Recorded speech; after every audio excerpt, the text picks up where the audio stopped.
Is GDC for short.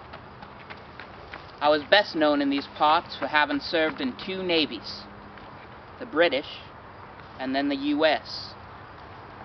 See, I was born in England. My parents brought me over to Florida when I was 3. It's where I grew up. Having grown up in Florida, I had many Hispanic friends and became fluent in speaking Spanish. Served me very well in my later years.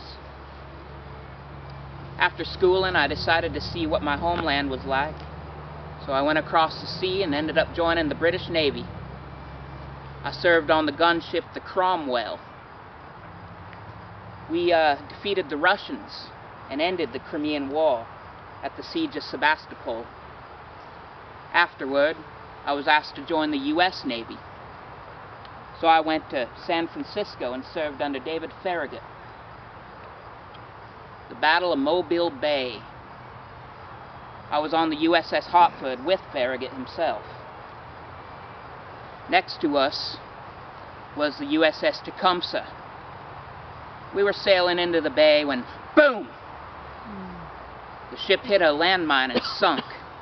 Now, the USS Brooklyn paused. It didn't want to keep going, it was afraid.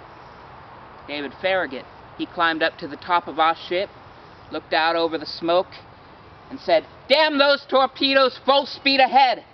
I don't know if that man was a fool or very courageous, but we went.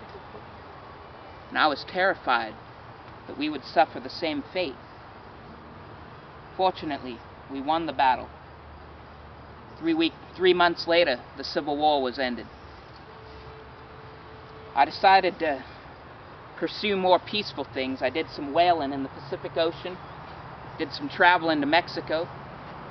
I worked for the holiday steamship lines in Guaymas. Then